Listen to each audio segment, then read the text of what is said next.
Alors on est réunis aujourd'hui parce que c'est le jour à l'Assemblée nationale où on passe le texte en dernière lecture définitive, donc le texte de lutte contre le système prostitutionnel qui prévoit entre autres la pénalisation des clients, etc. Et qui risque malheureusement d'être voté aujourd'hui. Donc on est là pour montrer notre opposition à ce texte et comme on le fait depuis maintenant 3 ans, dénoncer les dangers de ce texte. La mesure phare de cette loi est donc la pénalisation des clients des travailleuses du sexe.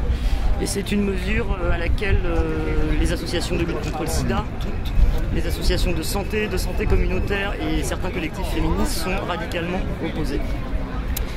Voilà, c'est une mesure qui va d'un point de vue de santé publique, qui met les prostituées en danger, qui va les éloigner des structures de soins. On a une loi qui n'est pas financée, un volet social qui est annoncé, qui est ridicule, qui prévoit très présomptueusement un parcours de sortie de la prostitution, mais qui est ni défini, ni financé, dont on ne connaît rien des modalités, on ne sait pas ce qui sera proposé aux personnes qui veulent sortir de la prostitution, on n'en sait strictement rien.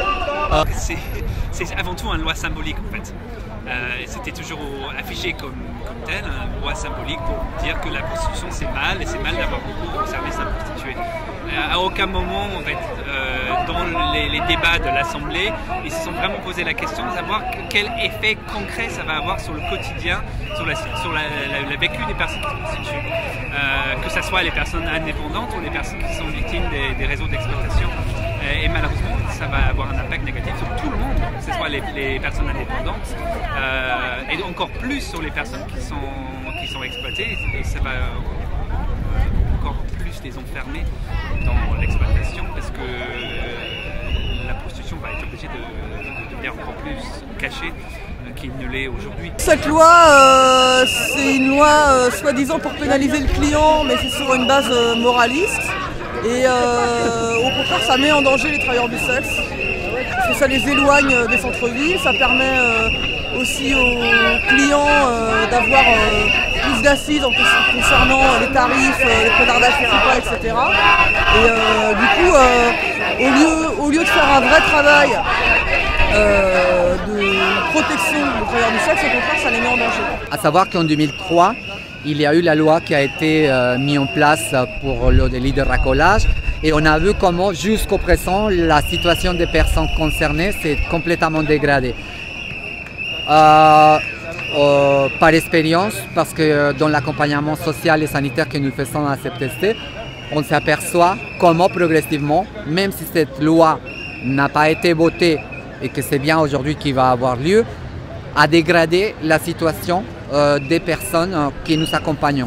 C'est-à-dire, ils commencent à se faire expulser de leurs hôtels, de leurs appartements, parce qu'ils perdent complètement l'autonomie de leurs revenus. C'est ça que le gouvernement elle voulait. Ben, on le voit. Là, c'est une réalité qui va s'imposer progressivement à partir de demain. Qui dit plus de clients, dit plus d'argent pour manger, pour vivre, pour s'habiller, pour se loger, ne serait-ce que se loger. Tout le monde n'a pas de logement social ou quoi que ce soit. Il y en a qui vivent à 3 dans un studio ou dans des hôtels. Il faut les payer les hôtels ou les logements, les loyers. Donc voilà. Et celles qui sont à RSA, c'est pas qu'un RSA qu'on mange et qu'on paye un loyer. On ne peut pas. Malheureusement, déjà aujourd'hui, les personnes qui se prostituent sont très exposées au risque de violence, beaucoup plus exposées que d'autres personnes dans la population. Mais quand elles sont obligées de se cacher pour continuer leur activité, c'est encore plus difficile pour elles de se protéger en fait. Et si on peut imaginer que cette loi va peut-être avoir un effet dissuasif sur certains clients, notamment voilà, le citoyen honnête qui ne veut pas enfreindre la loi, toutes les personnes mal intentionnées, ils s'en foutent réellement de cette pénalisation-là. Donc on peut craindre qu'il y aura peut-être moins de clients, mais plus de mauvais clients. Et ce sera plus difficile pour les personnes qui se prostituent de faire le tri, de choisir leurs clients et de négocier leurs prestations avec leurs clients. Ça implique une présence policière accrue sur les lieux de prostitution, donc avec les violences que ça peut représenter, ce qui sont pas c'est pas une vue de l'esprit. Ça implique que ça va mettre en danger, en insécurité, les prostituées en premier lieu et parmi elles les plus précaires, dont les migrantes. Je pense à celles qui sont en situation irrégulière. Je pense que la police sur les lieux de prostitution, ils vont pas faire le détail et pas arrêter que les clients. Et par ailleurs, pour les associations de santé communautaire qui distribuent du matériel de prévention travailleurs du sexe, ça va entraver leur travail, puisque les travailleurs et travailleuses du sexe vont se cacher davantage, donc vont être plus difficiles à trouver.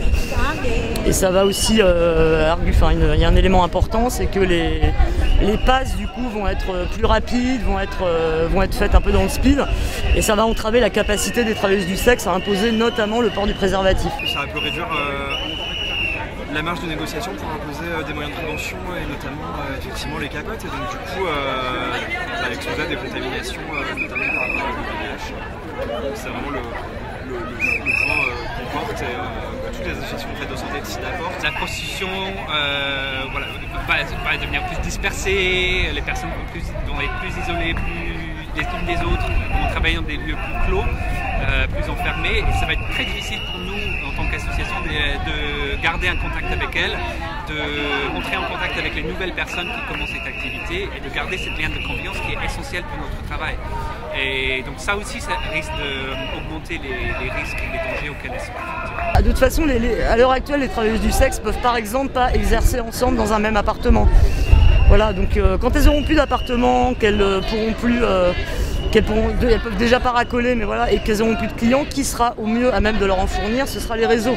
Donc c'est une loi qui entend lutter contre les réseaux et qui dans les faits, va aller complètement à l'encontre de cet objectif. Il y a un risque qui se concrétise déjà aujourd'hui en fait.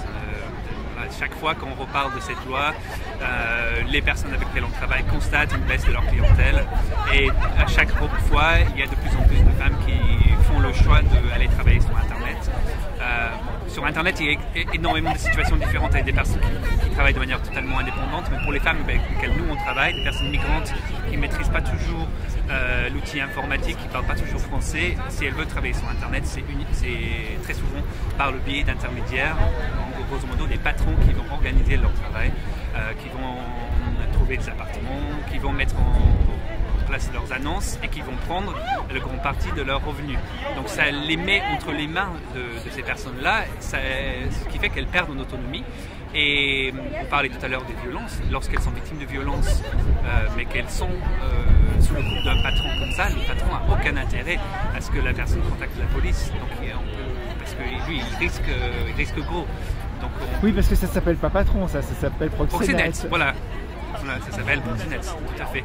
Et voilà, dans ces cas-là, on peut imaginer qu'il va y avoir une grande impunité pour toutes les personnes qui agressent ces femmes-là. Là, il y a une saisine qui est envisagée. Et s'il y a une saisine, certaines associations rédigeront un mémoire. Je pense à Médecins du Monde ou aux Amis du Bus des Femmes. On va essayer de faire jouer le Conseil constitutionnel, ça reste un peu une aberration qu'il soit interdit de recourir à une activité qui est, elle, légale. Juridiquement, ça n'a pas de sens. Eux, avec le parcours qui est sorti de la prostitution, proposent la régularisation de ces personnes.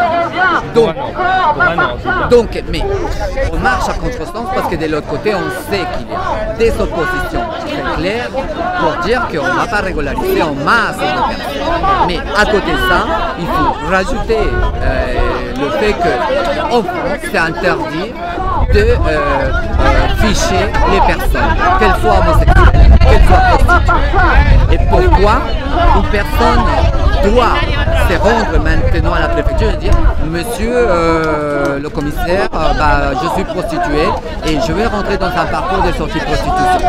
Est-ce qu'il va y avoir des chiffres et des chiffrages pour dire qu'à partir de maintenant, on est obligé, et eux, ils vont avoir des statistiques pour dire plus tard, le gouvernement va présenter des statistiques, on va dire voilà, il y a des prostituées, on a réussi à libérer. C'est complètement aberrant par rapport à la question des droits fondamentaux. Il faut qu'eux, ils se mettent vraiment à jour sur ces questions-là. Il y a un problème de répartition des richesses, il y a un problème de pauvreté dans le monde, etc. Et pour certaines populations, comme ça peut être les personnes trans, la question du travail du sexe est devenue un argument émancipateur qui permet à ces personnes de s'approprier de ce phénomène qui est le travail du sexe et se l'approprier même en l'intégrant de façon presque culturelle dans leur vie.